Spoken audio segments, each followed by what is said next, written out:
जय स्वामीनारायण बधाने सवार सवार में निकली गया छी घरेथी। सवार सवार में लग्जरी बसनो जमावड़ो ने कचरानो ढगलो पण रोड पर आवी रीते लोको फेंकीने जता होय छे। आपणे कामे लागी गया छीए। साथे साथे हमणां महेशभाई पण आवी जशे, बधा मित्रों आवी जशे, पछी मजा आवी जशे। बपोરના समयमां आवी रीते रोजनी जमावट होय छे। શેઠ ने कारीगर बधा जेवी जेनी सगवड बेसी जता होय। सगर समाजनुं गौरव पण जो आवी गया छे, साफ सफाई करे छे।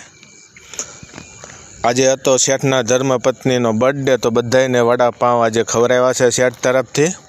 આ છે શેઠના શાળા સાહેબ, તો બધાને મોજ કરાવી દીધી છે અનલિમિટેડ। એક એક વડાપાઉં બધાને। આ ભાઈ તો બેસી જ નથી શકતા, શરીર એવું રહ્યું ને, પછી નીચે બેસી અને બીજા બધા મિત્રોએ જમાવટ કરી લીધી છે। રત્ન કલાકારોને રોજે રોજ કંઈક ને કંઈક નવું ચાલે જ રાખતું હોય છે। આવા નવા વિડીયો માટે અમારા પેજને ફોલો કરતા જરૂર જાજો।